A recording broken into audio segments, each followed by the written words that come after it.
What's up guys, this is Andrew Frezza and Melissa Dixon from Care Coach Lead, and today we're going to be sharing with you guys top 5 exercises for improving ankle mobility.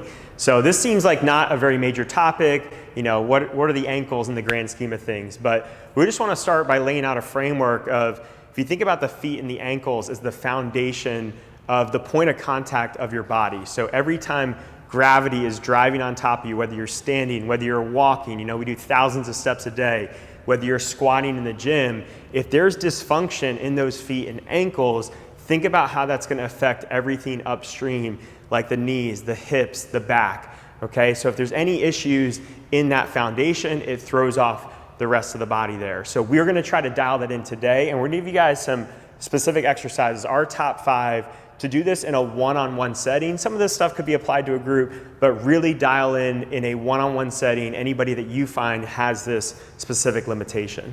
Yeah, before we go into those, I think it's important to note that a lot of times when we're coaching athletes, we're seeing things show up in their squat, and I think the last place we think to look is the ankles. But a lot of times when athletes are squatting and their knees are caving in, we're addressing knees out. We're addressing, hey, how's your hip feeling? But we don't really think to look down. You know, a lot of things don't lead us to the ankles, you know, kind of in that sequence of events or in our normal thought pattern. But a lot of times some of that stuff is just coming from the ankles only, and they're good in their hips, they're good in their back, they're fine with their knees, they're just don't have the range of motion that we know they need to achieve these things. Yeah, I think a lot of coaches just think they can out-cue something, right? Oh, it's a matter of just getting the client to think about that or focus on it. And sometimes the things that we're trying to cue, the client is doing it to the best of their abilities. They just don't have the ability to do those things. And when we talk about squats, the ankles, the more that squat has a challenge in terms of position, like an overhead squat, a front squat, those types of squats are going to challenge the ankles even more because they require a more upright torso. So in a back squat, we can get away with a little more of that forward torso, loading up that posterior chain.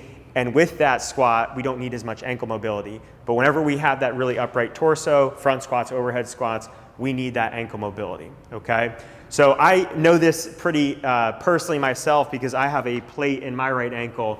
So one of the other concepts that we're going to talk about, and we're going to show you guys how to do a movement assessment here, is when we do this a movement assessment, that having ankles that are equal is just as important or more important than having ankles that are full, okay? So with me having a limited right ankle, I'm at a constant uphill battle because I'm going to do these things, these exercises, and I need to make sure I spend more time and energy on my weaker side because being even is more important than being full, okay? And again, if you think about those squat patterns, you never want to be crooked at the bottom because that crookedness at the ankles is going to lead up to the hips, and you're going to have these now rotational forces on the back and spine that we don't really want.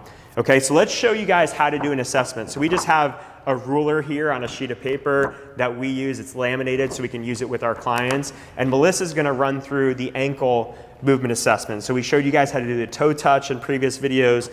This is another one of the assessments that we do with new clients or injured clients that wanna work with our coaches one-on-one in personal training or programming. So she is gonna take her shoe off to show us this. And for females, the goal is to be 4.5 inches away and still be able to touch our knees to the box, okay? So we're gonna have her set her big toe or her longest toe, if she has like a funky toe there. It's my middle, in case you're wondering. 4.5 inches away, and then you can stand up. You don't have to do it on the ground. Yeah, you can just shift your weight forward to try to touch your knee to the box there, okay? So she's full there. Go ahead and make sure that foot is flat on the ground, the heel's on the ground, it's not coming up at all. Okay, let's go ahead and do it again. Hold on the box for me there. Now when you're holding in this position, where do you feel it? I don't feel it anywhere. Okay, cool. So let's just go far enough till you can feel it so we can just have an example. Now if a client does this in a real life setting, we don't necessarily need to have her keep going further. But in this position, where do you feel it? Pretty much back here, Achilles mostly. Okay, cool. So you can relax, you can put your shoe back on there, Melissa. All right, so the main situations we're going to run into when we run any assessment that we do, they're either going to be full, they're going to be limited, or they're going to be limited with pain and discomfort. So either of those three buckets. So Melissa was full, but let's just say she was limited, and then we felt that in her Achilles, okay? So she feels it in her Achilles or a calf, and it kind of felt like a little bit of a stretch. Would you say that's true? Felt like a pretty deep stretch. Okay, that's going to be the most common thing. We're going to feel it in the Achilles or the calf, and it feels like a stretch, all right? So if that's the case, they're going to use exercise number 1 on our list to help improve it, all right? We'll talk about that in a second. Now, the other place we're going to see it is where she's in that same position and she feels kind of a blockage or a pinch at the front of her ankle. That's going to be another common place that people feel it, and that's what we would categorize as like a bony blockage. You kind of have the joint running out of space there as our athletes are trying to move their knee and ankle forward.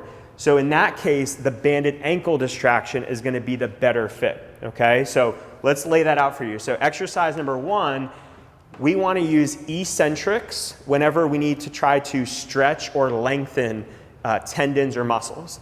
And whenever there's a bony blockage, we can use bands to help release that bony blockage as we stretch and create range of motion. So let's start going through this top 5 list here and how we would apply it. So number 1, again, is that eccentric. This is for someone who feels it in their Achilles or calves. They're going to go on one leg, and she's going to use her opposite leg to drive her into a good calf raise, take that opposite leg off, because we're just focusing on the lowering or eccentric. Then she can use the foot to bring her back up, back to that full extension, and you can stay on one side, Mel, to show it, and then lower all the way down, okay? So she'll stay on one side usually for 8 reps, using that opposite foot each time just to make sure she resets into a really good strong calf raise.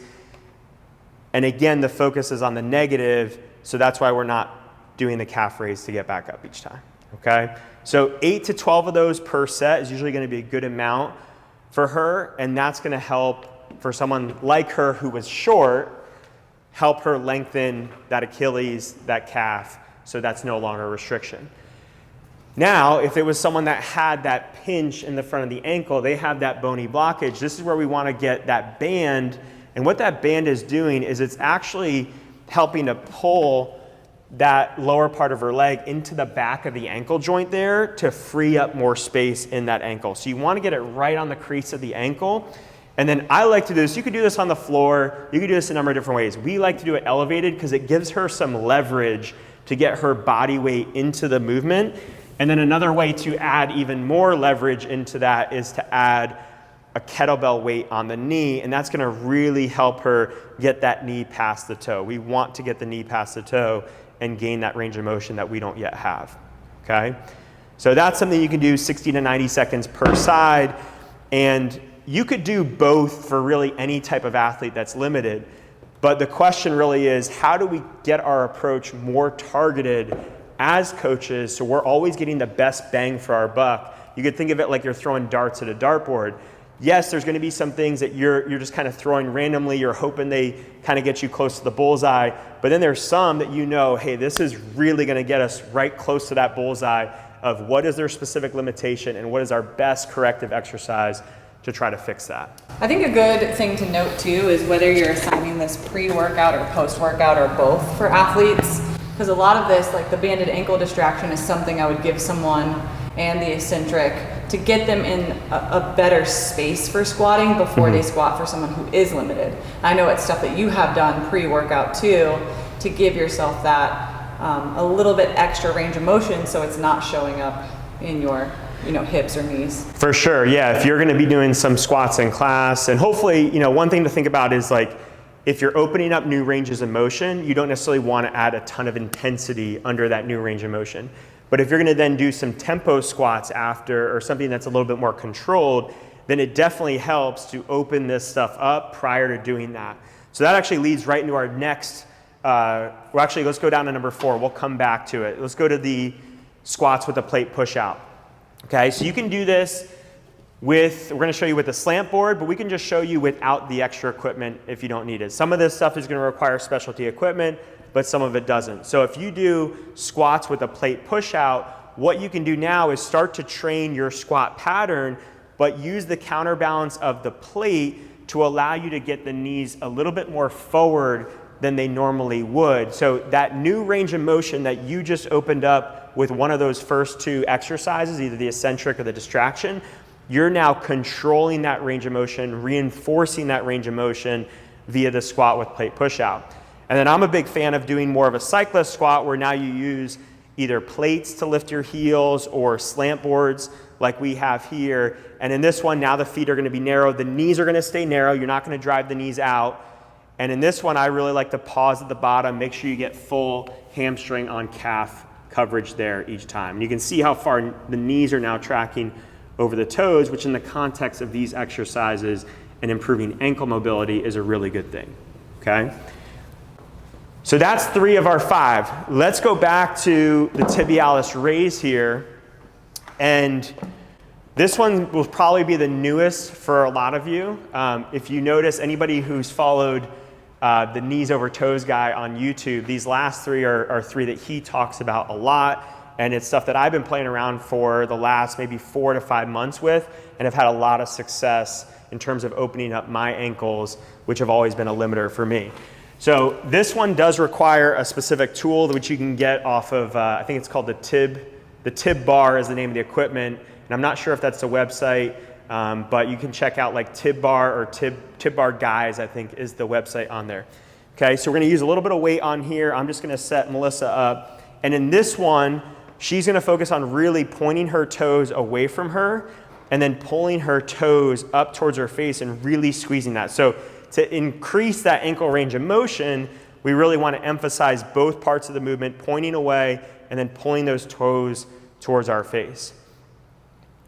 Okay, so the theory behind this is that if we can strengthen this tibialis muscle at the front of the shins, that a lot of times when we experience inflexibility, it's the body protecting itself against weakness. So if we can strengthen the calves, the tibialis, the Achilles, we can actually open up and allow the body to access new ranges of motion that it hasn't had before. So I found these to be extremely effective. Usually going to do between 10 and 20 reps on this. And if you get more than 20, you can add weight. If you get less than 10, you want to take off weight. And Melissa's shins are probably burning pretty good. Feels really good right now. Woo. Okay, let's just show the wall version. So the wall version's not quite as good, but it's something you can do anywhere. So it's a great easy warm-up. It's a great movement that you can do as an accessory movement anytime, anywhere. It just doesn't give you the range of motion that the tib bar does. So with this one, she's going to put her butt against the wall, and now she's going to do that same pull towards her face, still trying to emphasize the range of motion and the hold at top. But now you can see the ground is getting in the way of how far she can point the toes. So she's not going to get the same range of motion benefits that we get with the tib bar. I like to do this one barefoot, honestly, on the floor. Yeah. That way you can actually roll on your heels and not feel like you're interfered with on your shoes. Just a pro tip. Yeah, I agree with that. And then last one to show you is an ATG Split Squat. And this one really is completely stolen from knees over toes, but an awesome exercise, not just for what he prescribes it for, but specifically for ankle mobility and range of motion. So in this one, I suggest starting elevated. As you progress, you're gonna take height away from your box, but you're gonna split your stance like you would on a lunge or a split squat or split jerk, and then you're gonna shift your weight forward into that lunge, and we want to drive our knee past our toes in this until we get full hamstring on calf coverage. So in this, you can let your heel creep up off the box until you get that coverage. So for her socks are kind of a perfect checkpoint for us. Until she feels her hamstring touching that sock on the end, she's gonna keep going until she does. So show us kind of a full speed one now, goes until her hamstring touches, and then she's gonna drive back out of it, okay? So this one I suggest keeping the reps really low, 5 to 7 reps at a time.